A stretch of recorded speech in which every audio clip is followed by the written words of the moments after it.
মাটনের রেসিপি আপনারা অনেক খেয়েছেন। আজ আমি মাটনেরই একটা রেসিপি নিয়ে আপনাদের কাছে এসেছি। নমস্কার, আমি মৈত্রেয়ী। স্বাদে ও গন্ধে আপনাদের স্বাগত। আজ আমি করে দেখাবো মাটন কারি।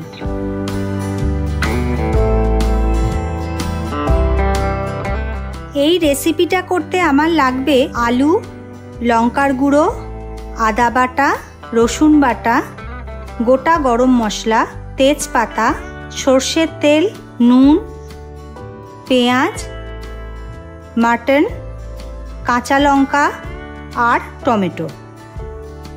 প্রথমে কড়া বসিয়ে কিছুটা সর্ষের তেল গরম করে নেব।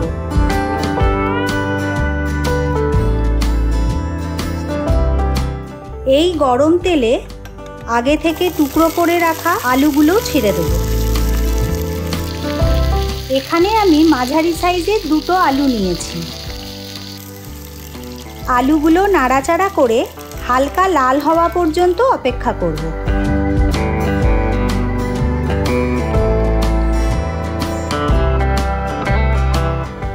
আলুগুলো ভাজা হয়ে গেছে, এবার একটা পাত্রে তুলে নেব।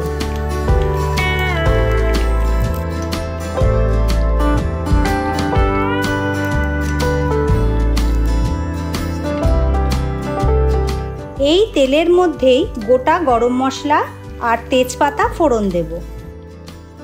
সুন্দর গন্ধ বেরোলেই আগে থেকে কেটে রাখা পেঁয়াজটা দিয়ে দেব। এখানে আমি 3টে মাঝারি সাইজের পেঁয়াজ নিয়েছি। পেঁয়াজটা অল্প নাড়াচাড়া করে পরিমাণ মতো নুন দেব।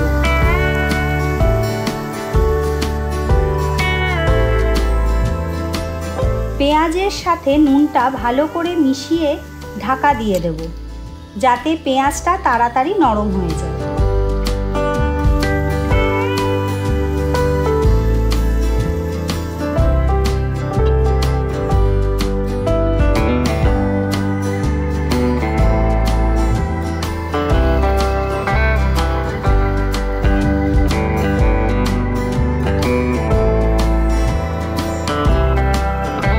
পেঁয়াজের কালারটা চেঞ্জ হয়ে এসেছে।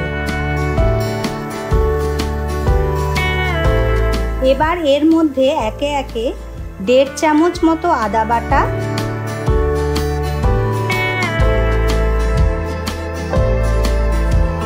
1/2 চামচ রসুন বাটা,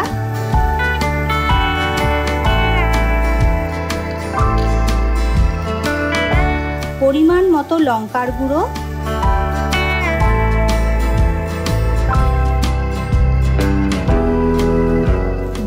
ছোট করে কেটে রাখা টমেটো,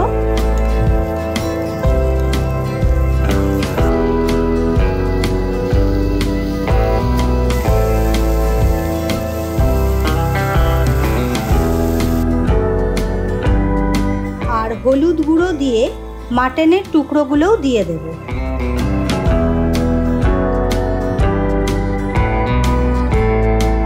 আমি এখানে 500 গ্রাম মাটন আগে থেকে ছোট ছোট টুকরো করে রেখেছিলাম। এবার ভালোভাবে সব কিছু একসাথে মিশিয়ে ঢাকা দিয়ে দেব এবং আঁচটা একদম লোতে রাখবো। এই রেসিপিটা ভিডিও ডেসক্রিপশানে ডিটেলসে দেওয়া আছে। রেসিপিটা বানাতে যদি কোনো অসুবিধে হয় তাহলে সেখান থেকেও সাহায্য নিতে পারেন। 10 মিনিট অন্তর অন্তর ঢাকা খুলে নেড়ে দিতে হবে, যাতে তলা ধরে না যায়। এইভাবে বেশ কিছুক্ষণ কষতে হবে, যাতে মাটনটা সেদ্ধ হয়ে যায়।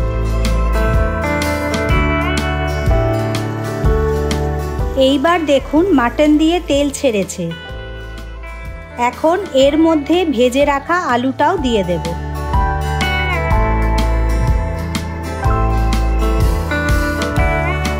নাড়াচাড়া করে খানিকটা জল দেব। এই পুরো কষাটা হতে 35 থেকে 40 মিনিট লাগবে।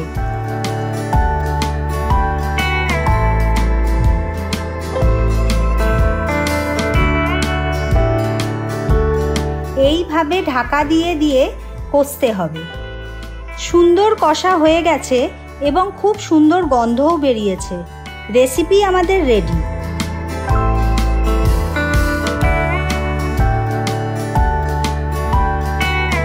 এবার গরম গরম পরিবেশন করব। এই আইটেমটা লুচি, রুটি, পরোটা সব কিছু দিয়েই খেতে ভালো লাগবে। আপনারা অবশ্যই রান্না করে আমাকে কমেন্টে জানাবেন। আপনাদের পছন্দের কোনো রেসিপি যদি জানতে চান তাহলে আমাকে এই চ্যানেলে জানান। ধন্যবাদ।